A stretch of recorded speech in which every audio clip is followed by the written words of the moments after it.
Welcome to How to Run for Office and Get Away with It. Today we're conquering the campaign calendar, from mapping out your event kits to the strategic chaos of community festivals. We're also diving into why Julius Caesar's ego is still messing with your schedule 2,000 years later. It's a classic case of government groupthink, and honestly, we should totally stab him for it. Brought to you by Be Political. Grab your planners. It's time to get ready to run. Let's get into it.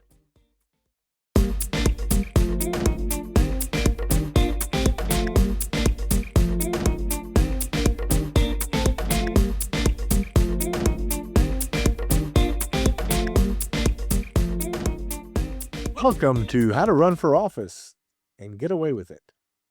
I'm Scott. And I'm B. And we're your hosts for this ninth episode now. Ninth episode. Of the podcast. So anyway, today, what are we talking about? We're talking about how we should totally stab Caesar. I promised last episode that we would explain why we're calling it We Should Totally Stab Caesar. I don't know that reference. I know. So, Mean Girls. I think you've only seen that. You keep saying that as if that's supposed to enlighten me. I'm going to explain it to you. You did. I think I would have been required to see that movie. You've seen it once. One of the quotes from the movie is, "Oh my God, we should totally stab Caesar." Why?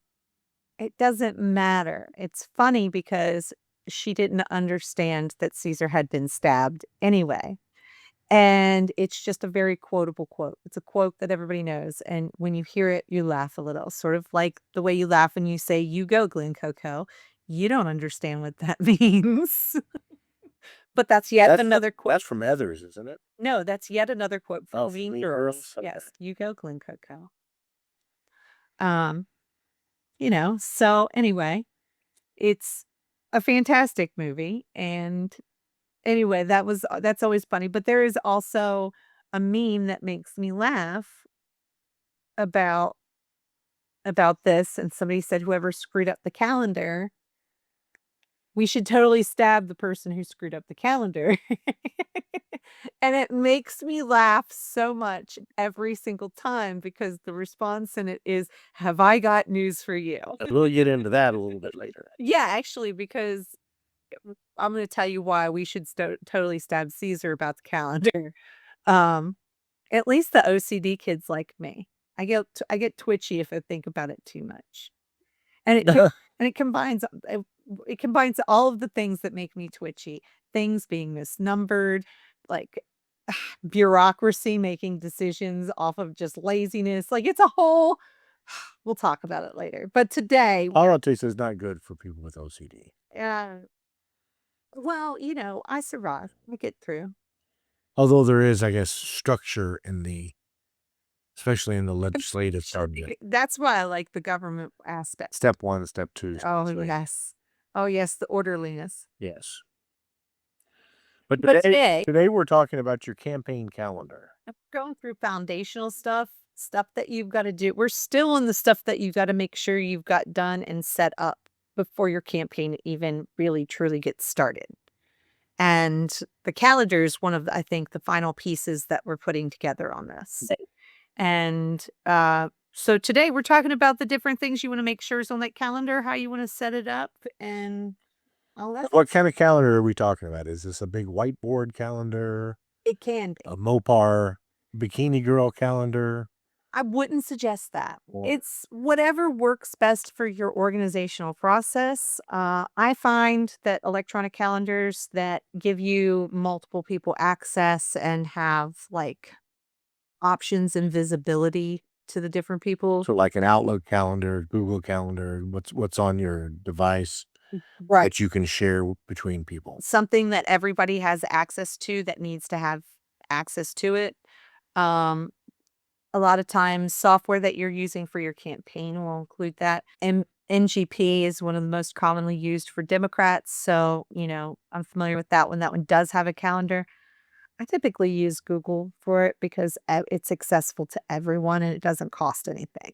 Now, you can get into the politics of that, whether or not it's sharing or trusting Google and all of that let your conscience and your whatever be your guide on that. Just find a shared electronic calendar that you like. That's That that's is secure usable. for your campaign, Yeah. that allows you to.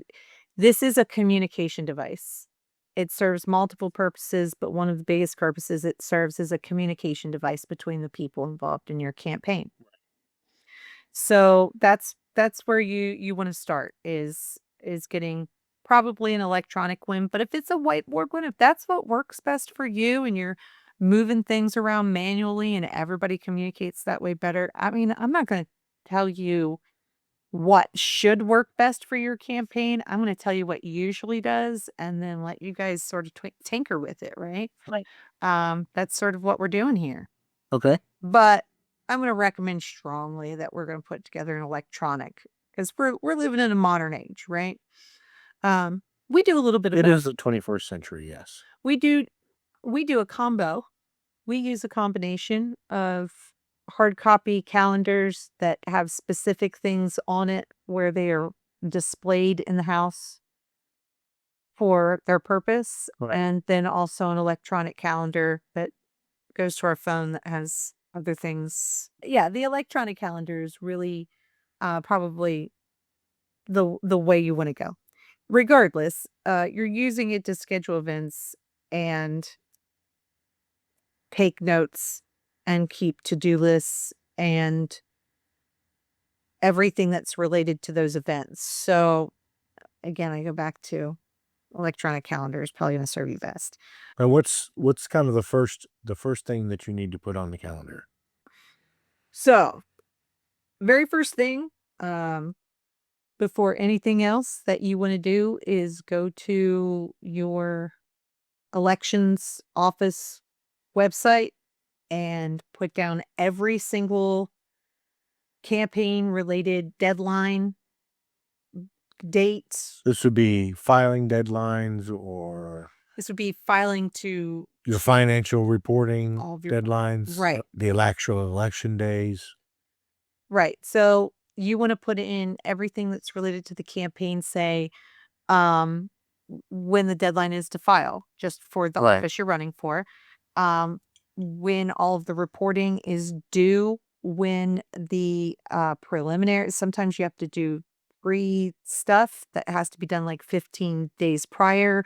When's the deadline for submitting a revised copy of it and having that being up, like everything that has to do with every deadline as with the state, with every election law and regulation you need to follow, that needs to be the first thing that goes in your calendar. Okay.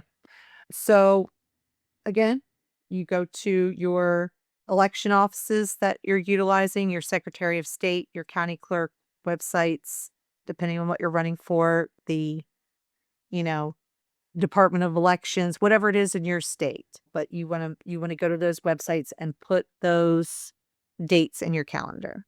Okay. What's next?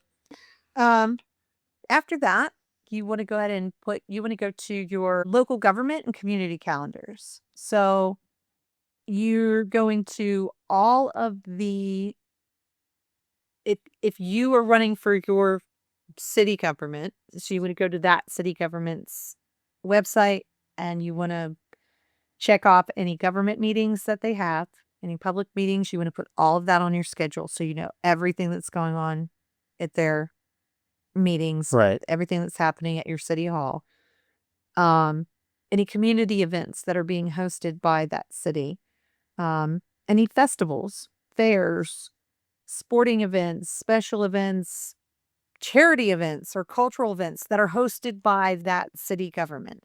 Now, if you're not running for city and you're running for county, then you have cities that are within the county. You want to do that for each of those cities, have all of them on there, and then go to your county. And then if you're running for city, go ahead and put the county stuff on there too and stuff at the surrounding areas. It's not as much as a priority as putting that on there. However, you're getting crossover people that are going to be there.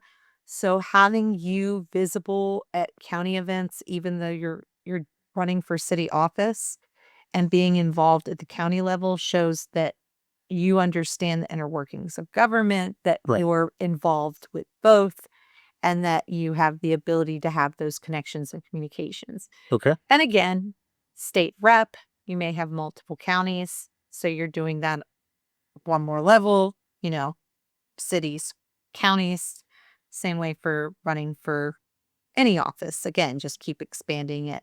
But every municipality that you have, every local government, you want to go to their websites or wherever you can get the information about the events that take place in that community, all government meetings, any festivals, fairs, Holidays.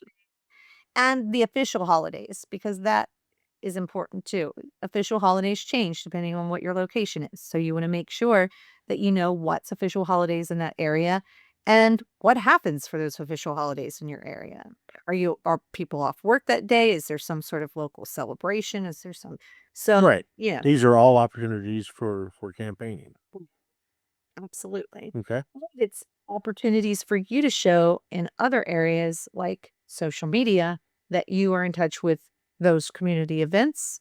You need to know that those things are happening in order to show that you know what's going on. You have to know what's going on so you can show you know what's going on. Exactly. Okay. So, um, and then of course, you want to rinse and repeat when it comes to schools.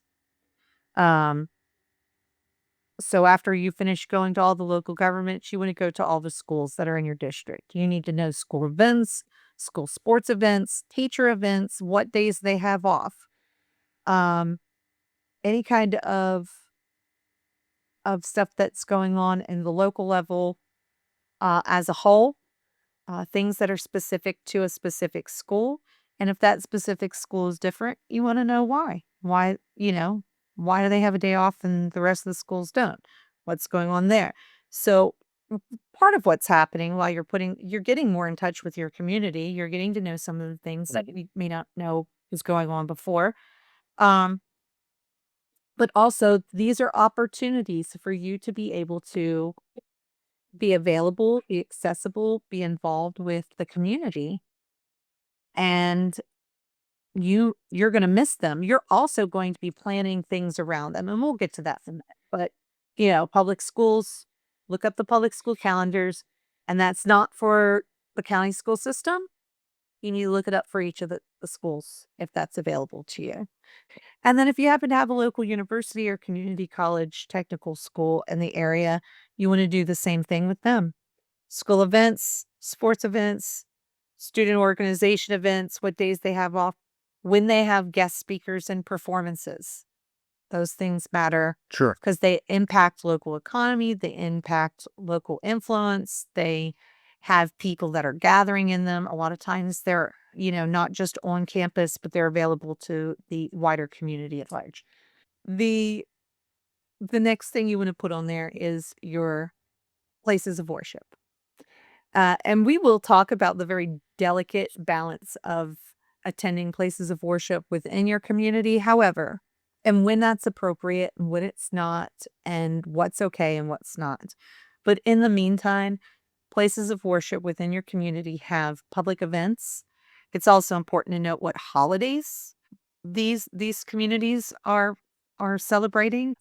All opportunities for you to get to know the constituents that go to those churches appropriately. Again, we're going to have to talk about there's etiquette, right? Yeah, definitely. And you know, that's honestly one of most people that I know, their favorite part of campaigning is getting to go to different places of worship. Like people get excited about because it's a lot of fun. It's it's just, it's exciting. You get welcomed by all these people and you get swept up in the joy that they're experiencing in their faith in how they worship. And a lot of times you're going to just a different um denomination of your own religion. So it's seeing a different way of practicing and worshiping. So it's really that's a fun part of the Right. campaign calendar is getting to do those things. Learning a little bit more about other cultures within your community, but just other cultures in general. Sure, absolutely. Yeah. Um, what other like local events What are some other sources for finding local events that are happening? So you want to look for like holidays and events that are specific to the community and community organizations. So you're looking for things like events with major civics organizations like the Rotary, Chamber of Commerce, any local fraternity lodges, fire halls. Fire halls were big where I'm from. We do a lot of fire hall. In fact, they have a annual like weekly events, bingo and spaghetti and dinners and all of that. So you got VFW halls, historic societies. There's all kinds of stuff that's happening Okay. within your community. So that covers community and holiday type events. What about your campaign events? So before you get to your own campaign events, any other events that are with the larger political party, uh, even with the opponents, any of their major events and things that they have going on. And if you know a calendar, if you know any of your opponents' calendar stuff, you want to try to track that stuff and put that on your calendar too. Okay. And the reason is because you need to plan around those things. Some of them you want to attend and some of them you want to plan around because you don't want them to steal your your guest list. And those are or you don't want to plan you may want to plan things at the same time as a counter to what. So it again, it's having the information available to you and having that put on there and then occasionally going back and revisiting, making sure those dates remained the same and accurate. Okay. So once you've done that, now you're going to start establishing your own campaigns schedule and planning. So um this is when you can start to be more informed as you're putting together your message campaign.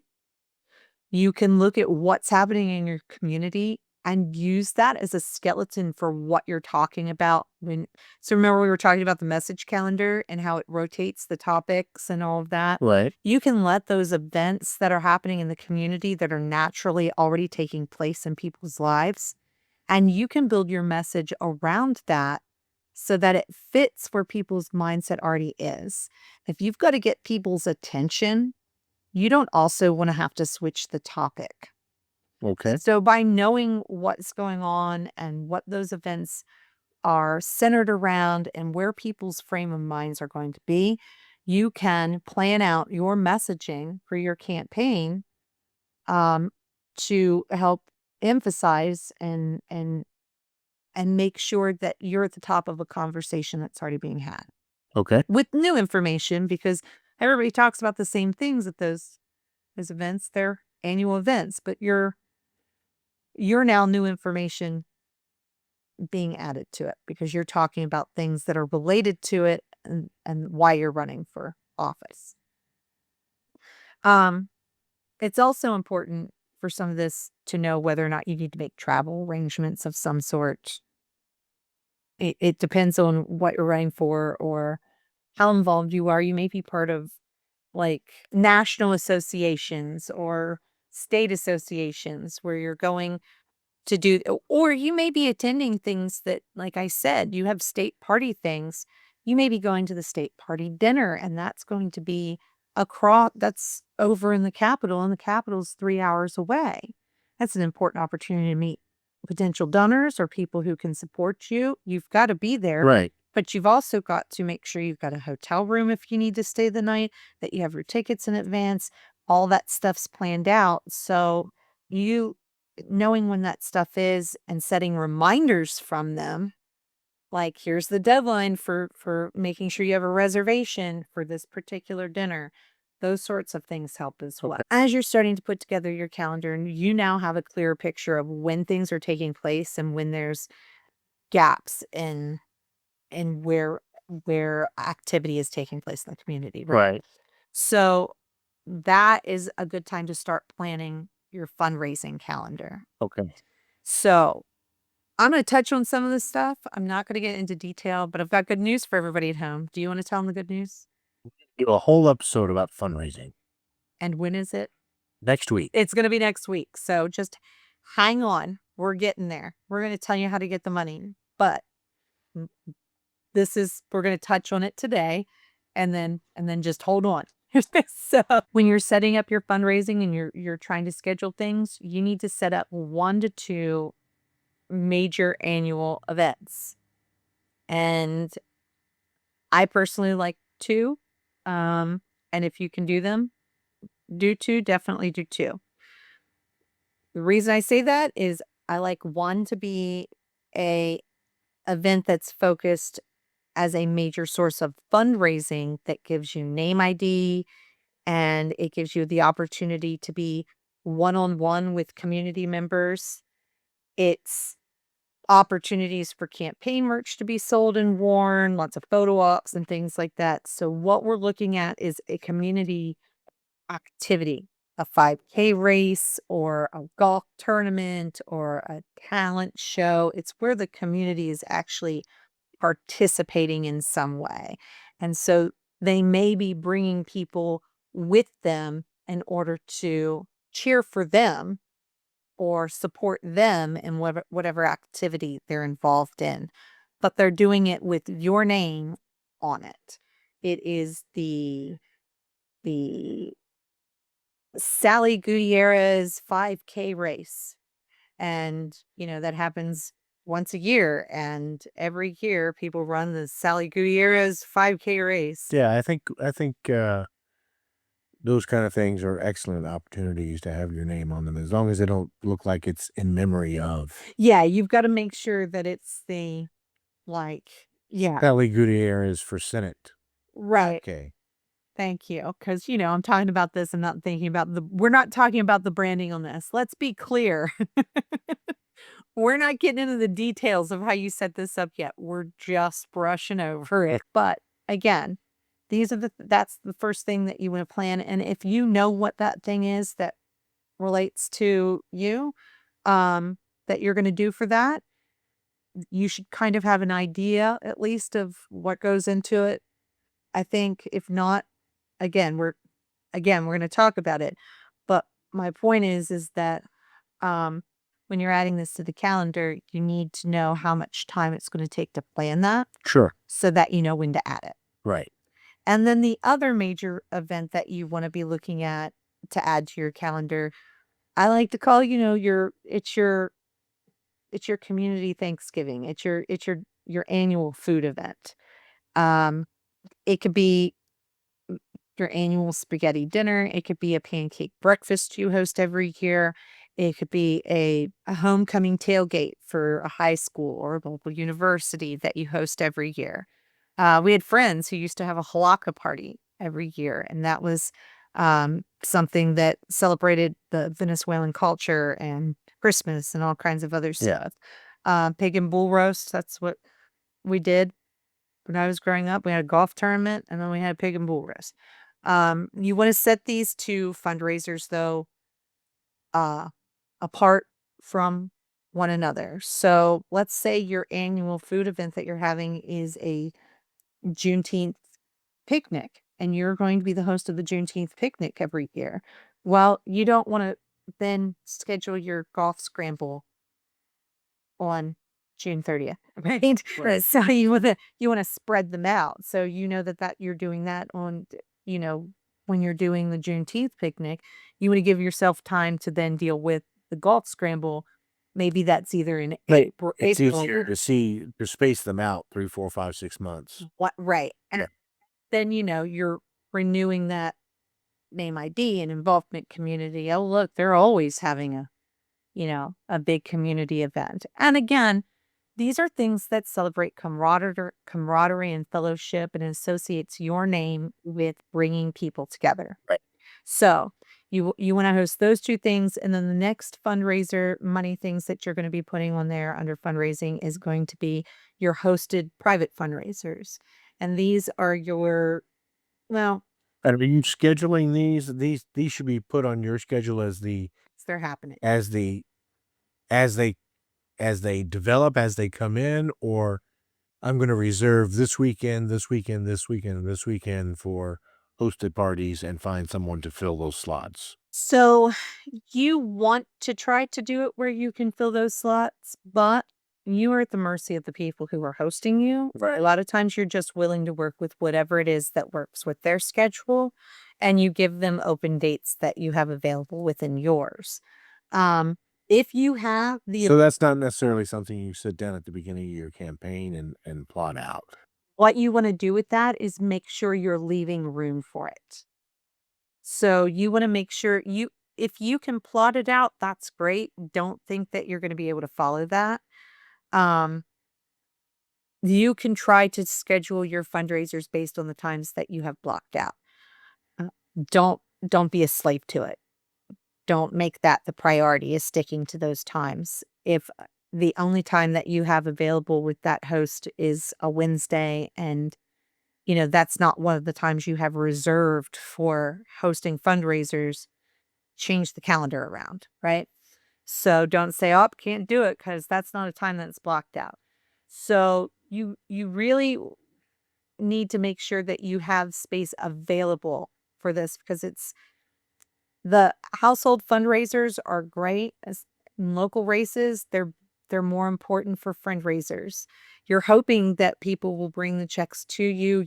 You're pushing for it, and I'm going to tell you all the things you do and need to say and whatever to optimize how much people are bringing to those private fundraisers.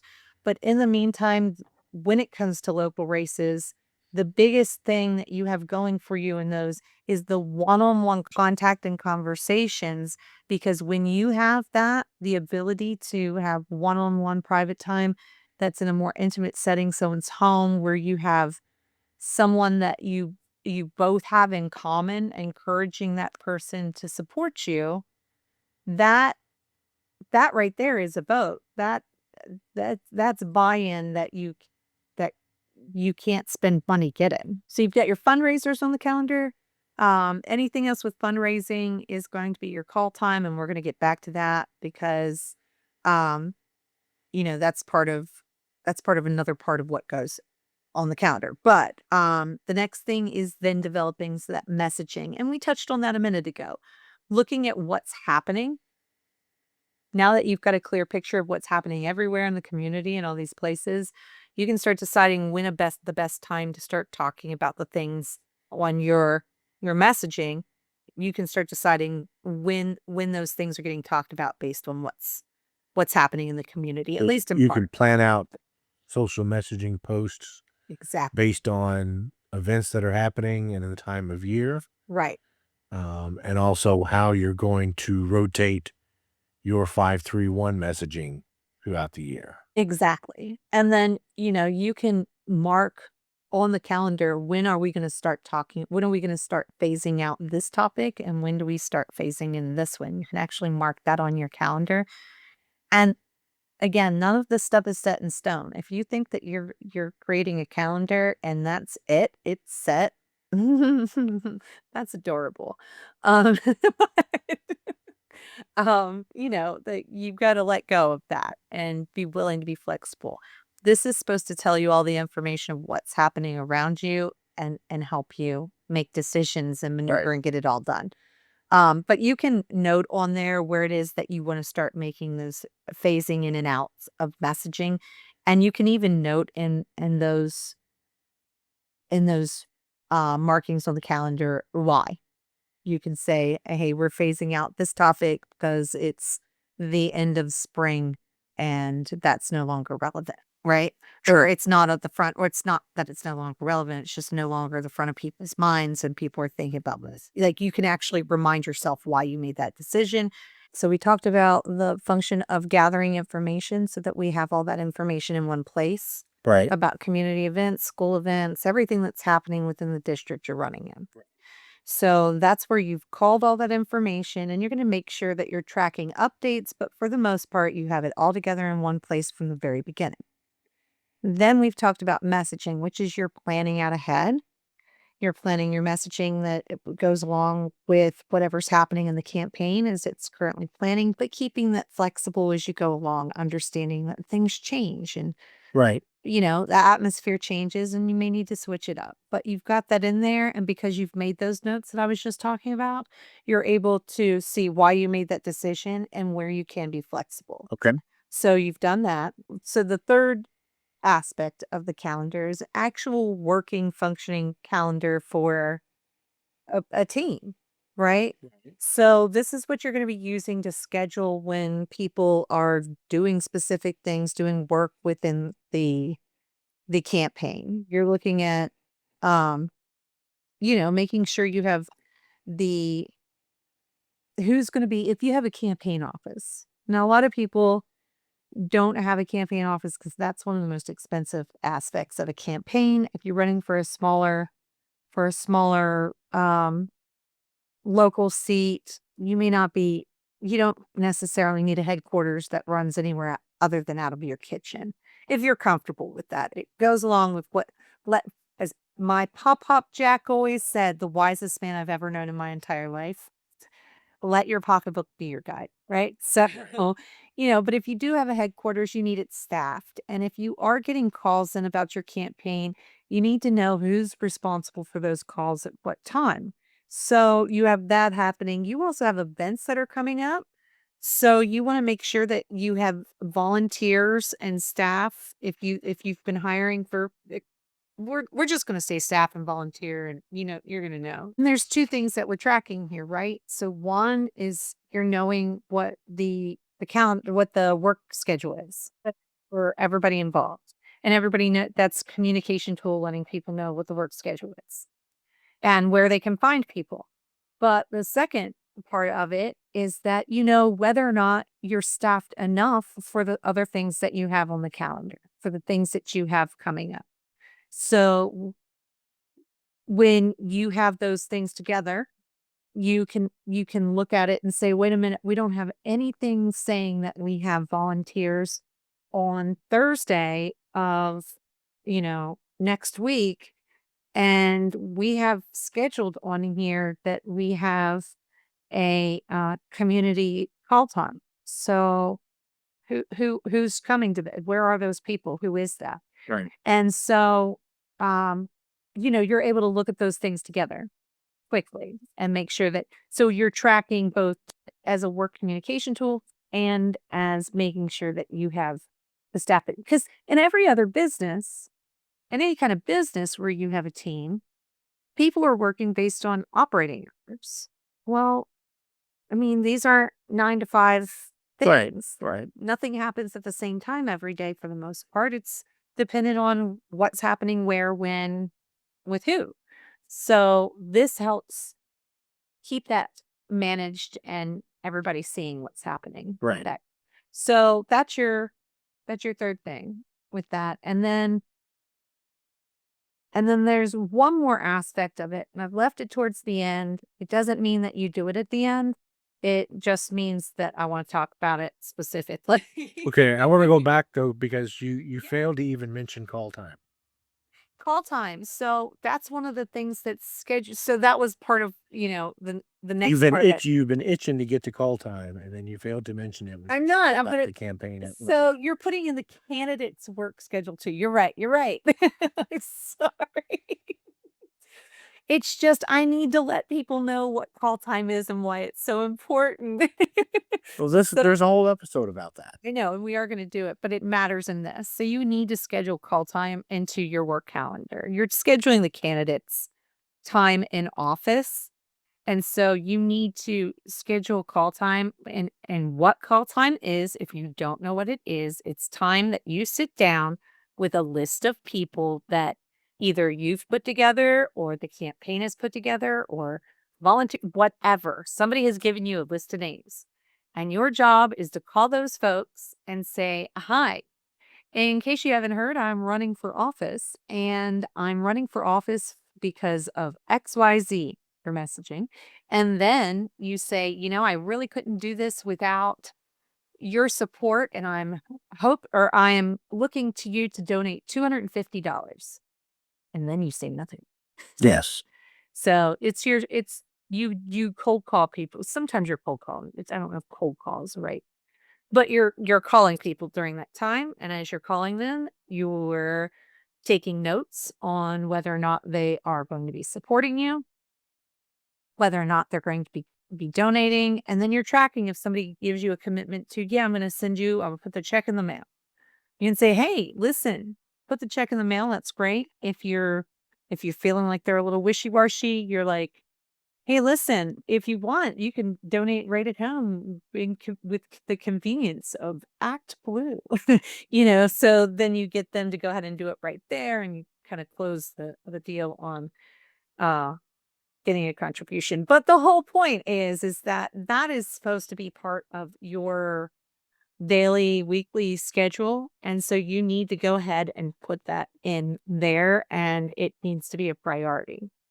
So it needs to be something that's scheduled at firm times, and it is in there. And those times need to be near concrete, unless it is somebody else's timetable for an event that you absolutely have to go to. You need to have the time that you're calling people and asking for donations. So anyway, that's one of the things that needs to be in the calendar, and people need to not mess with it. And I'm talking to the candidate specifically. You do not want to sit down and make calls. I know you don't, because you all tell me that all the time. You feel like you're begging for money. No, you're not begging for money. What you're doing is you've spent all of your time for an entire year, if not more, going out and doing the work of sending a message that people would like sent to other people in your community. You're putting yourself out there and you're doing work, and you're not getting paid for it. You're providing a service. And so for the people who are happy that you are putting that message out there and doing that work, they need to support that by giving you money so that you can amplify their message. That's how it works. You're doing your part, they need to do their part. Stop acting like you're, please, can I have some more? Like it's about that. But anyway, that's what call time is. But the last part that I wanted to get to was the personal aspect of it and protecting yourself as a candidate. So you're using the calendar for your personal information Correct. so But that you can make sure that you have time scheduled with family requirements or family time. right. So with nuance, right? So we're There's nuance. with nuance. So you've got people who are looking at this calendar. Um, Definitely whoever's managing your campaign with you, probably the treasurer, maybe even if you've got a body person or somebody who heads up the desk at the headquarters, if you've got a headquarters, right? So that person is, all these people are seeing this calendar. And even if it's just three, four, five people, you deserve a little bit of autonomy, and that's going to quickly disappear. You're going to see where suddenly parts of you that you are used to being, you know, you get to decide, or it doesn't really matter. You give yourself over in a lot of ways. So protecting your autonomy and saying, "Hey, I reserve this for me." There's nothing wrong with that. In fact, it's really important in order to maintain your sanity and So that's what make it to the finish line. when it comes down to actually scheduling time for And yourself you and your do that. family. Exactly. So, when we talked about in that first episode, we talked about what were the family ground rules? What were the partner ground rules? What are promises that you made your children? Would you always be there on Thursdays for a particular activity that you do together? You want to block those times off, make them so that they're just reserved time on that calendar. Keep your own separate calendar, but reserve the time and just block it off as candidate time. No one needs to know that you're at a doctor's appointment. No one needs to know that you're having dinner with your daughter. It's none of their business. It's not even your campaign manager's business unless you want to tell them. The point is that the time is blocked off and sacred. And so utilize it so that you can protect that time and space. And is it going to be perfect? Are people going to schedule things over it? Probably. But when they're doing that, you can look, they need to be saying to you, "Hey, this is personal time blocked off. Can I schedule over that? Is that something that you can push?" So it's nobody else is deciding that but you.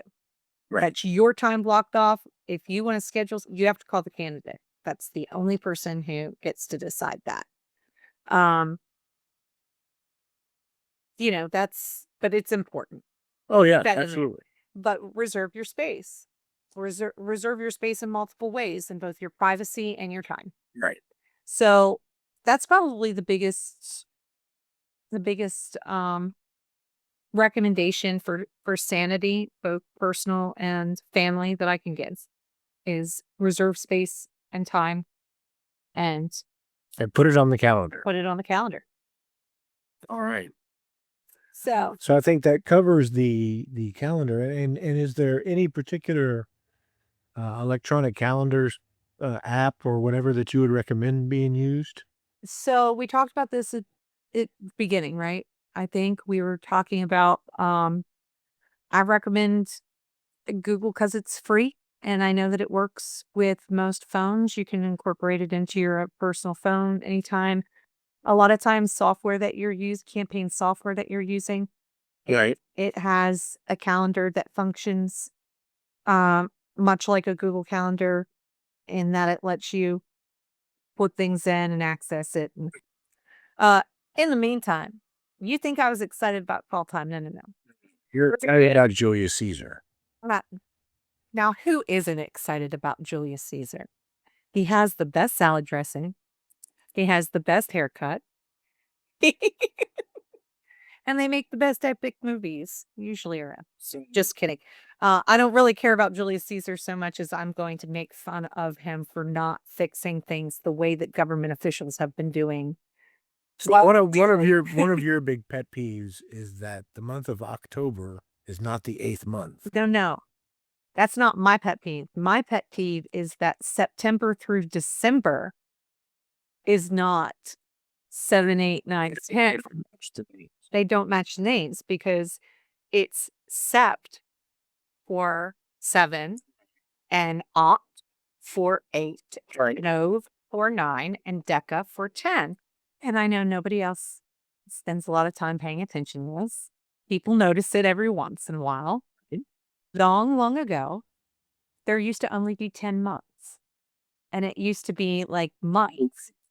Like 2,700 years ago, I guess. We're talking like 700 BC. 700 BC. We're around 700 BC here. And so there's, what was his name? Pompili, I think. He was the king of Rome back when they still had kings of Rome. And they had 10 months back then. And they like the last month lasted for like 4. And it was just winter. So they had regular months. And then the last one was just like darkness reigns and this month lasts forever. So they were like, this really isn't a great way to do this, right? We need to fix it. So they had the first 5 months of the year were named after like gods. And so you had Mars was Martis, that was March, and then Abrilis, that was Aphrodite, and then you had like Maya, that was May, and Junius, that was Juno, and then like it goes into Quintilis, Sextilis, and then Septilis, and then and that's the rest of the months. So anyway, Julius Caesar, the charming, devilish, handsome megalomaniac that he was, changed Quintilis to July, For himself. for himself, Julius Caesar, and not to be outdone, Sextilis got changed to August by his nephew Augustus, who was also megalomaniac. So it runs in the family, right? Right. So anyway, the thing that's my favorite part of this, like I said, going back, it's the bureaucratic bullshit of it. Okay. So Caesar was super serious about making the Roman calendar the universal calendar. The whole world would be envious of the Roman calendar and will switch to it, and it was going to be the most accurate in the world. Their imperial, like, let's all take a minute. We all know somebody who's like this, right? Who I'm going to have it's going to be the best calendar. They say it's better than any calendar that's ever been. They say it's better than any calendar. So he contracted Sausage Aeneas, which was basically the Neil deGrasse Tyson of uh, the Roman Empire, like Okay. of this time. And he lives in Roman Egypt. So they contract him, and everybody's been rolling with the whole like Numa Pompilius calendar that just tacked on January and February. Without calling. Well, they call them January and February. They call them their like whatever, but they just tacked them onto the beginning. And This was in 700. They added. they did So prior to 700 BC, numbered. they only had 10 months. 650 years, everybody just dealt with the fact that they put those 2 months in and then months. They were added. I think we missed that. Yes. They added January and February 700 BC. Right. That was Numa Pompilius who Right. did that. So like remember I said it was just lasted forever. So they added into 2 more months. So, but they put him on the beginning instead of saying, and then New Year's is March 1st. Like they didn't do that. They put him at the beginning. And so it moved all those months. So for 650 years, basically, everybody's just sort of like, what are you going to do?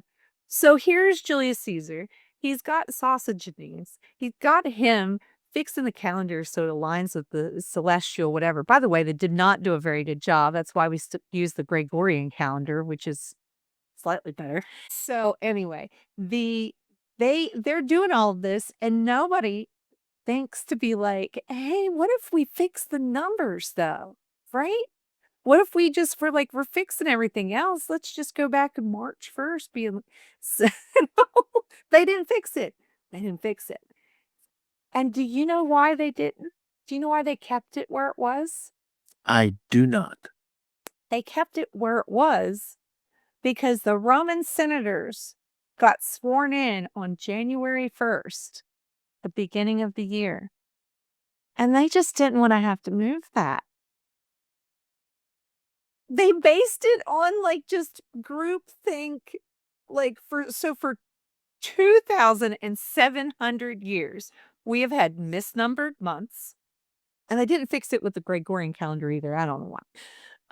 But we've had misnumbered months, all because senators got sworn in at the beginning of the year and they just didn't want to have to deal with the hassle of changing that. Wow. I mean, this is what happens when you don't get an outside contract to Somebody to check your work. So Western civilization has been doing this for like, we've just been using the months all wrong. And for 2070 of them, we didn't have to. But I'm going to go back to Pope Gregory. He didn't get off the hook either. He didn't fix it either. But it still bugs me that Caesar didn't. Because, dude, you're going to be that much about this is the greatest calendar ever. Where it's going to be make Rome calendars great again. And then just was like, but we can't change that because then it's a hassle. He's literally adding time to the calendar, but he can't change the names of it. Even after he renamed it for himself. Wait till I tell you there was like 2 missing weeks that just disappeared in time. I think that's a story for another day. It is, but it's a calendar story. All right. They just disappeared. They never existed. That's why Abigail Adams has 2 birthdays. Did she have something to do with the missing weeks? No, she was just present for them. Well, then ask her. She probably knows what happened to them. Next time in B's super nerdy calendar history. All right, coming up, what's our next podcast that we're going to be sending out? Next podcast is going to be debt, taxes, and call time. So we're going to get back on the call time subject. Yeah, we're going to talk about what you're supposed to be doing at call time for sure. It is definitely inevitable in your campaign. Yes. So in the meantime, be sure to check out Be Political for their new strategy sessions. Oh, yes. You can go to our website at bepoliticalllc.com and you should be able to see the right there on the main page, the different strategy sessions that we have available where we do in person, or you can call us and, we don't have to run your whole campaign, obviously. You can call us and be like, hey, help us get started on this message calendar, or help us fix this thing with our fundraising, or tell us what we need to do with our volunteers. We're here for you, man. You don't Yeah. have to run alone. Or just go to the website and check it out. You can also find us on social media at How to Run Pod. Right. All the various social medias. That's all we've got time for today. Until next time, this is Scott, 9B. and we're going to remind you, Let's get ready to run.